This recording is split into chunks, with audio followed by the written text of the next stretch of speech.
ہمارے بعض وہ ملنگ بابے جو ہوتے ہیں وہ کہتے ہیں جی نماز پڑھنے کا حکم نہیں دیا گیا، نماز قائم کرنے کا حکم دیا گیا ہے، ہم نے دل کی قائم کی ہوئی ہے۔ یہ ان کی خود ساختہ توجیہ ہے۔ نماز قائم کرنے کا حکم اہل ایمان کو دیا گیا حضور کی وساطت سے، اور حضور علیہ السلام کو حکم دیا گیا کہ نماز قائم کریں، تو آقا کریم علیہ السلام سے بہتر اس کا مفہوم کون سمجھ سکتا ہے؟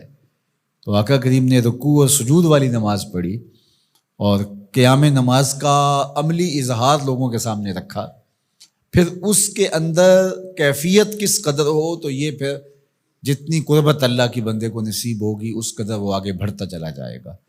تو یہ باطل توجیہات یہ جاہل لوگوں کی، جس کے بدن سے بدبو کے ببوکے پھوٹ رہے ہوں اور جس کے جسم میں جوئیں پڑی ہوں اور جس نے 6 سال سے غسل نہ کیا ہو، وہ اس اعتماد سے کہہ رہا ہوتا ہے ہم نے قائم کی ہوئی ہے، ہم نے دل کی قائم کی ہوئی ہے۔ اللہ اکبر۔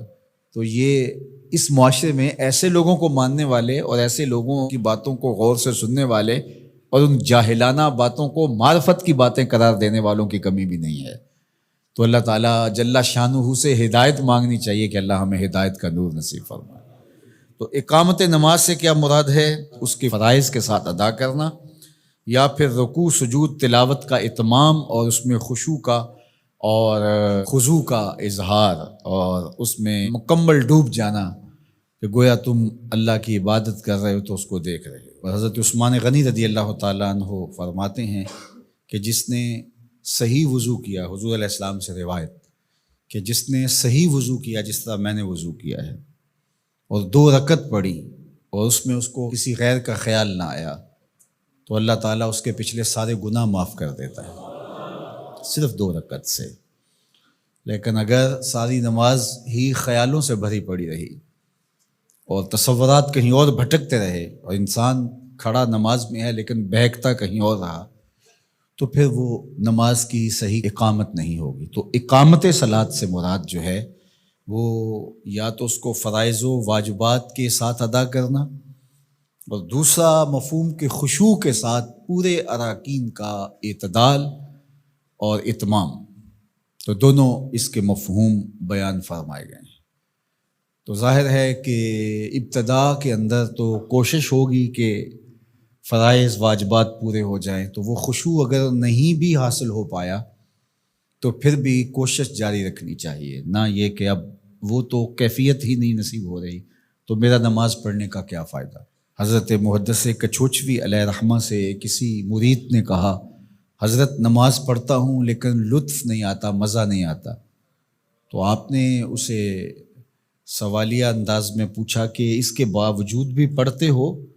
اس نے کہا جی وہ تو فرض ہے، پڑھتا تو ہوں۔ تو آپ جھومنے لگے، فرمایا واہ واہ، تمہیں مزہ نہیں آتا پھر بھی پڑھتے ہو؟ اس کا مطلب ہے تم مزے کے لیے نہیں اللہ کے لیے پڑھ رہے ہو۔ تو اگر لطف آ جائے، وہ کیفیت، وہ حظ، وہ تو بہت بڑی بات ہے، لیکن اگر نہیں بھی ہے تو اس کا فریضہ تو ہے اس کی طرف سے جو عائد ہوتا ہے، تو وہ شکل بنا کے تو کھڑے ہوں، وہ صورت بنا کے تو کھڑے ہوں، تو کسی دن وہ کیفیت بھی پیدا ہو جائے گی۔ خورش دے بدر را جو کب کو حمام کہ یک روز افتد ہمائے بدام۔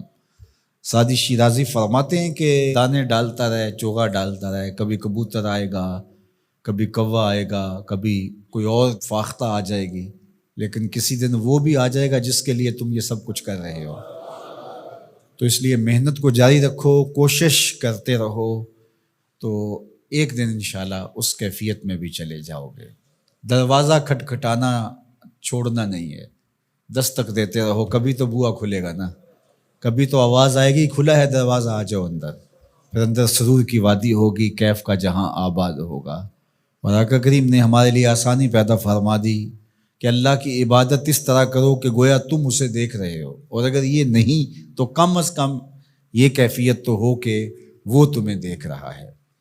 تو اپنی اپنی کیفیت ہوتی ہے، بہرحال نماز کو ترک نہیں کرنا، بھرپور کوشش ہو کہ خشوع و خضوع کے ساتھ نصیب ہو۔